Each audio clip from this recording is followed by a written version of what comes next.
Você entregou a sua vida para Jesus em algum momento ou você já nasceu num lar cristão? Olha, eu já nasci em lar cristão, mas eu sempre falo que é uma diferença muito grande, né? Entre você fazer parte de uma igreja e você ter um encontro com Deus. Eu sempre falo que existe essa diferença. Então, tem esses dois momentos, né? Você fazer parte da igreja ali, estar na igreja e ser igreja, né? Ser igreja é outra coisa. Então, eu sempre fui ali, cantava desde os 7 anos. Era numa igreja em São Paulo, eu lembro até hoje. Igreja Jesus é o Pastor. Temos contato com os pastores de lá até hoje. E daí, no meio do caminho, eu já cantava em algumas igrejas. Meus pais vieram... A gente era de São Paulo, meus pais vieram para Sorocaba. E daí, na igreja que eles estavam indo, eu comecei a cantar.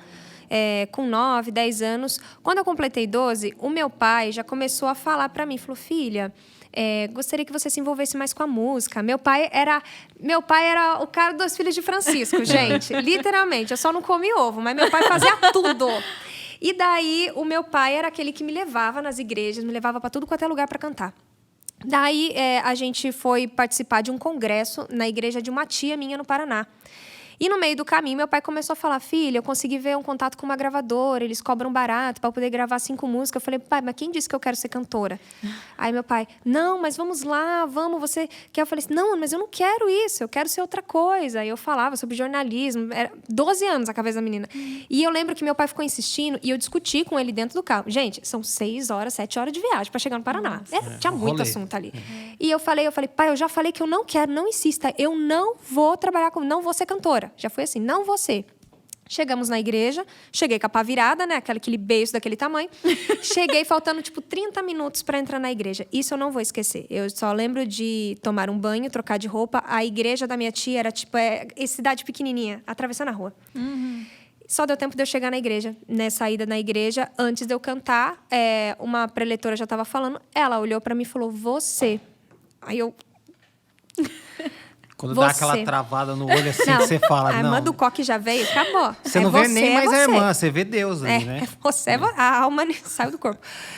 Ela só olhou pra mim, eu lembro até hoje. Ela falou assim, você discutiu com seu pai hoje no carro. E você disse que não quer gravar. Eu falei assim, mas Deus tá falando que você vai gravar. E você vai, sim, ser envolvida com música. Eu parei e olhei e foi ali que eu tive um encontro com Deus. Porque até então eu só cantava. Mas quando eu recebi aquele baque, a primeira oração que eu fiz na minha casa foi essa. Eu falei, Deus, se o Senhor falou que é para mim cantar, e agora? Eu só parei e falei, o que é para mim fazer? Então, acho que foi a partir dali que eu comecei a ter um foco de oração. Parece que eu tinha um motivo, eu tinha um foco para poder orar, para me dedicar e falar o que o Senhor quer de mim. E daí foi aí que tudo começou a ir caminhando, né? Eu comecei a entender mais os caminhos e comecei a como é que fala? A aceitar mais, né? Esse lado. E as coisas foram acontecendo.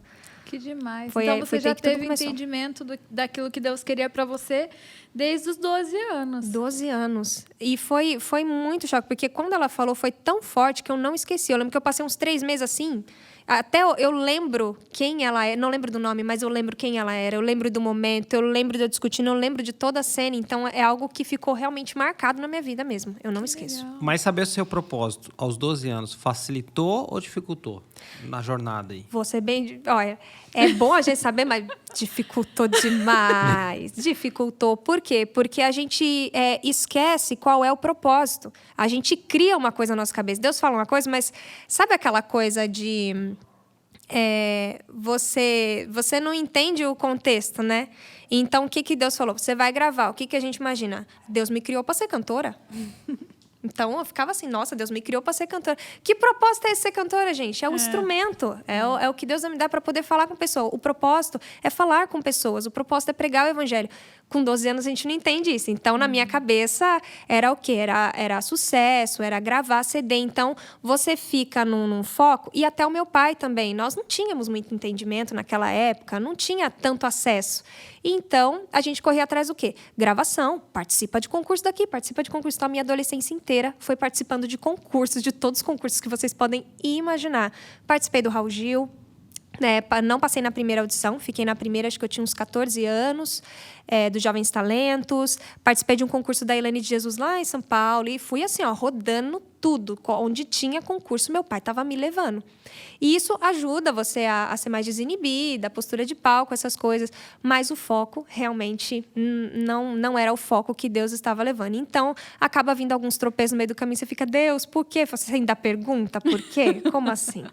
Então, alguns baques no meio da minha adolescência começaram a despertar para eu olhar para o outro lado. Entender que o propósito de Deus, tipo assim, quem sou eu, né, mais especial do que todo mundo, para que Deus fale assim, não, você vai ser cantora. Não existe isso, né? Então, era um propósito de Deus para me quebrar mesmo.